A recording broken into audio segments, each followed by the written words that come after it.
by Democratic Congressman Krishnamoorthi, a key member of the Intelligence and Oversight Committees. Congressman, thanks so much for joining us. And let me get your reaction to what we heard from Defense Secretary Mark Esper. He says Soleimani was caught red-handed planning additional attacks against U.S. diplomats and military personnel, that the intelligence evidence was persuasive. Do you believe him? I can't comment on the specific intelligence, but I don't see the intelligence supporting that conclusion.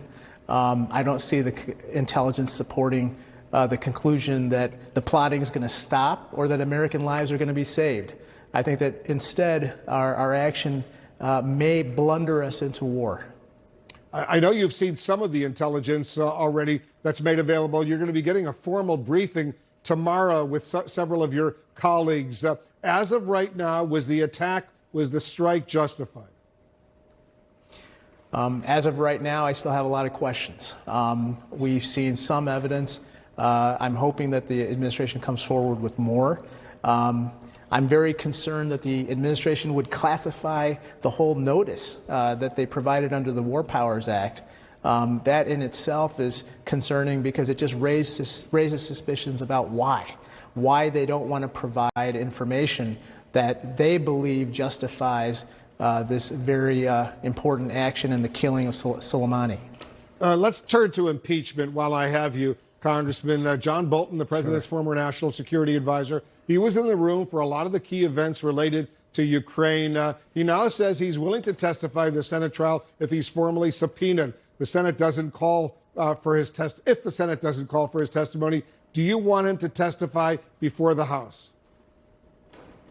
Well, as you know, we tried to bring him into the House. First, we started with Kupperman, his deputy, and then Mr. Bolton made all the noises that he was going to litigate this thing as long as it possibly would take so he wouldn't come before the House.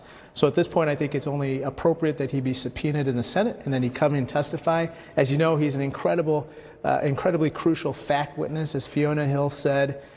He called conditioning military aid on launching an investigation of Joe Biden an illicit drug deal. That's how he felt about it, and he's an important fact witness we need to hear from. The president earlier today said he doesn't know why he would be called. Bolton, he says he doesn't know anything about what was going on. The president sort of dismissed Bolton's role in all of this. But as you know, the Senate Majority Leader, Mitch McConnell, says he has the votes to start the Senate trial without agreeing on procedures for witnesses or documents with the Democrats. So what has Speaker Pelosi accomplished by withholding these two articles of impeachment?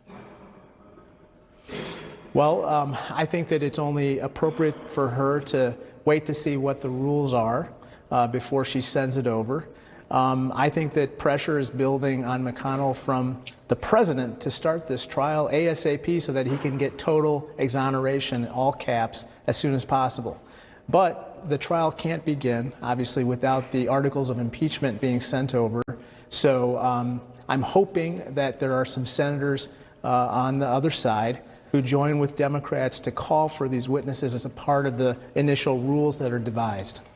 Well, we'll see if McConnell can make sure that that doesn't happen, but we'll watch it closely. Congressman Krishnamoorthi, thanks so much for joining us. Thanks, Wolf.